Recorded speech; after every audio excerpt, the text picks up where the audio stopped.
Ang hype at trending ng bagong Honda PCX 160 at sa mga idol natin na gusto pong bumili at makakuha nito. Again, ang color version na ating ipipicture sa inyo ang Vortex Red Metallic. Ito po ay standard type lamang. So wala po tayong red color sa road sync type. At mga idols, samahan niyo ako ano ba mga bago at latest features ng standard type. And syempre, makikita naman po ninyo mas elegante, mas premium ang latest model na PCX 160. Ito po ay available na dito po sa Guanzon Honda Store, Urdaneta, Pangasinan. At ito po ay may presyo ng 133,400 pesos mga idol. Gusto nyo bumili niyan, mag-PM na kayo at mag-send message sa ating Facebook page. Subukan po nating sukatin muna ang seat height ng PCX 160 2025 model. Ito po ay may total na height 764 mm. At ako po ay 5'6 ng sukat ko or height ko. Mga idols, ito po talaga ay perfect sa ating mga Filipino riders. Talagang sobrang komportable at madali natin siyang ma-rides. Okay mga idols, anong kagandahan dito? Bagong improvement para sa model na to, yung foot area in-improve nila. So mas relax at mas komportable tayong mga rider dito. Ito po yung ating actual na pag-upo at paano po natin na-stretch yung ating pinaka-foot para dito sa ating step board. And sa bagong model nga na PCX 160, napakadami pong in-improve ng Honda motorcycle dito. At tayo po ay natuwa dahil advantage yan para sa ating mga riders, di ba mga idols? Mas in-improve pa ang handling, ang comfort level at convenient features ng bagong model na to. Again, sa performance naman, ang ating pinakapuso, ang engine type, 157cc, 4 valves, liquid cooled, single overhead camshaft, program fuel injected, ESP Plus engine at CVT transmission mga idol. Alam nyo ba na mas smooth at mas lessen ang ating vibration sa engine ng bagong model. Kaya napakagandang update ito. Ang ating namang performance, max power 15.8 SP, malakas na yan. At 14.7 Newton meters naman ang ating max torque. Para sa bomba stock ng sukat, 60 by 55.5 mm. At syempre, compression ratio nito, 12.0 by 1. Mga idols, kung kayo po ay magra-ride sa bagong PCX 160, ang kanilang average top speed nito, 122 km per hour. At tayo po ay nakasubok at na-test ride natin ang bagong PCX. Aba talaga nga naman. Ang laki po ng in-improve para sa atin at talagang na-enjoy natin. Mga idols, ito po ang ating pinaka-chassis at ang ating suspension para sa PCX 160. Quality po talaga. Napakaganda ng bounce at handling. Especially, Showa po ang brand na ginagamit nila para sa mga Honda models natin. Again, naka-telescopic forks ang ating front suspension. Dual shock with absorber naman sa rear suspension natin para sa PCX 160 standard type 2025 model. And sa mga idols po natin na nagtatanong, bakit daw walang sub-tank yung ating standard? Ayan po ay available lamang para sa road sync type. Again, clarify lang yan mga idols. At syempre yung ating namang pinaka-stopping power para sa standard type, iyan po ay naka-hydraulic disc ang ating front.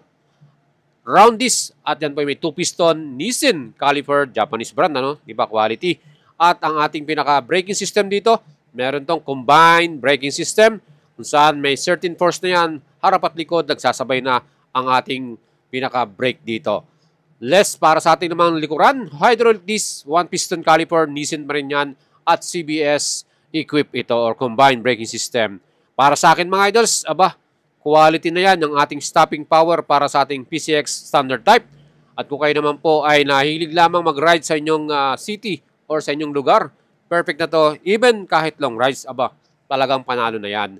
Ang ating namang pinaka-wheels, napaka-forma din ang kanyang design. Multi-spoke, alloy cast wheel para sa ating PCX standard. At ang gulong naman, quality din. IRC tire brand, Japanese brand. 110/70 by 14 inch ang ating front tire sa sukat. Tubeless at sa likod naman mas wider 130/70 by 13 inch. Again mga idols, same IRC brand, mas maganda, mas madaling PMS yan dahil tubeless na po isa. Mga idols, ito pong bagong model na to, nakita nyo yung ating pinaka-muffler, same design pa rin yan. So yan po ang ating pinaka-sukat naman sa dimension, length, width at height. 1,936 by 742 by 1,123 mm. Ang wheelbase naman, 1,313 mm. Makikita nyo, hindi po nagbago ang kanilang dimension. Ano? Pareho pa din yan sa old model. At ground clearance naman, 134 mm. Para sa akin mga idols, itong Vortex Red Metallic, talagang very eye-catchy dahil na rin sa kanyang glossy paint finish. Ang ganda niyang tignan mga idols, napakaganda. At syempre, comfortable din. At syempre, well-padded ang ating upuan sa PCX 160. Diyan po tayo mag-i-enjoy dahil talagang comfort level talagang kung i-rate natin to, 10 tayo dito. Mataas po talaga yung rate natin sa kanya. Napaka-komportable ng model na to. At syempre, dahil na rin sa kanya suspension na talagang quality. Well, sa underseat naman, makikita natin ang luggage compartment. Ang dami na nating madadalang personal belongings natin. Yung mga gamit natin dala, kapote, even yung mga iba pa nating gamit. Dahil 30 liters po ang kanyang capacity. Meron din tong helmet hook. Pwede nating iwanan yung helmet natin pag nagpa-park tayo. At sa loob ng compartment, makikita mo yung ating warranty booklet. Maintenance free na battery natin. At syempre, GS battery yan. At meron din tayong mga tools na magagamit pag in any case kailangan nating magkumpuni. Mga idols, itong bagong model natin talagang iba, no? Iba yung kanyang may bibigay sa ating benefits at advantage pag ito po ang ating ginamit na model or motor. Lalo na kung tayo po ay on the go, meaning lagi tayong tumatakbo, lagi tayong nag-rides. Ito, maganda po kasi ang comfort level nito Talagang may re-recommend natin. At para naman sa ating pinaka-fuel, ayan, isang pindot mo lang sa tabi ng ating pinaka-smart key system, andyan na po ang ating fuel cap. Kung saan, meron din tayong paglalagyan, may handle din siya. Perfect yan, convenient para sa ating rider. 8.1 liters ang capacity, 46 km per liter naman ang ating average na fuel consumption. Napakatipid, di ba mga idols? Yan po yung mga advantage at benefits pag ito ang binili mong model, mga idol. At syempre, kung tayo naman po ay mag-rides, again, napaka-convenient din sa ating mga riders ang easy access para sa ating motor. Dahil meron tayong Honda Smart Key System. O, di ba mga idols? Dahil dyan, mas simple, mas convenient ang ating start ng engine natin. Meron din tong remote. Kung tayo po ay nagpa-park, hindi nyo mahanap ang inyong motor. Meron tong answer back. Pindutin mo lang yan at mag-a-alarm yan. Makikita na natin kung nasan yung location ng ating motor. Again, may anti-theft alarm din to. Mga idols, yan po yung mga magandang features ng motor na to.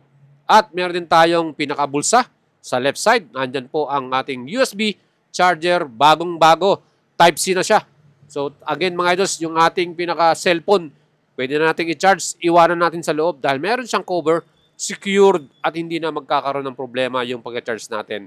So, pagkatapos natin mag-long rides, full battery pa rin ang ating mga phone. O, di ba mga idols? Ayan yung ating smartphone. Ayan, nilagay natin sa loob. Kasyang-kasya. Walang problema. Ayan, pwede natin i-charge di ba mga idols? At yan po ang makikita nating magandang features ng Honda scooter na to. And syempre mga idols, ang atin naman pong pinaka-bagong handlebar. Again, medyo binago nila yung pinaka-handlebar natin dito. Mas lumapit sa rider yan. Naging sporty yung pinaka-handling at position niya. At ang kagandahan niya, mas naging elegante pa dahil nilagyan na ng cover yung ating handlebar. Hindi na siya sporty type na naked, And syempre, pagdating sa mga parts ng ating pinaka-handle, again, makikita nyo kung gaano po ka-quality yung mga plastics na nilagay nila dyan. Talagang pang-matagalan. Yan po yung nagustuhan natin sa Honda, Kaya kahit sabihin mong yung presyo niya ganyan, talagang mapapabili ka dahil matibay. Yan po yung makikita nating advantage. At syempre, mga idols, komportable din yung ating grip dahil malambot yung ating pinaka-grip handle dito. Meron tayong idling stop and start kung saan meron na tayong mas makakatipid tayo sa gas consumption. Meron din itong equipped na hazard light at syempre yung ating engine switch on para sa ating motor. O di ba mga idols, ano masasabi nyo sa ating bagong PCX 160 standard type?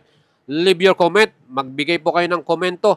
Anong masasabi nyo dito sa model na to? At kung gusto nyo bumili, mag-send message lang kayo sa atin dahil talagang sobrang formado nitong Vortex Red metallic color na to. Napakaganda ng kanyang bagong B-shape daytime running light at LED lightings para sa ating front headlight at LED rin ang ating pinaka-signal light. Yan po ay kasama na dun sa bandang ibabaw. Para naman po sa ating taillight, napakastig din ng bagong design ito. Siyempre pa, mas sporty yung ating likuran na part, Ayan po yung ating pinaka-taillight design, mga idol. Siyempre, ito po ang ating bagong model na to. Again, marami po nagko-comment. Ano po ba ang mas tingin nyo mas magandang design? Yung pong bang old model ng 2024 or itong bagong 2025? Ano po yung masasabi ninyo? Siyempre, may kaiba-iba tayong taste, iba-iba tayong kagustuhan. Again, yan po ang ating magiging personal view. Para sa akin, maganda po ang bagong model. Siyempre, bagong muka, bagong style, bago sa kalsada, no? Siyempre, pagka ganyan ang gamit mo, mapapatingin talaga lahat sa'yo. Yung mga naka-standby dyan, no? Di ba? At ang kagandahan din, meron tayong side stand, cut-off switch.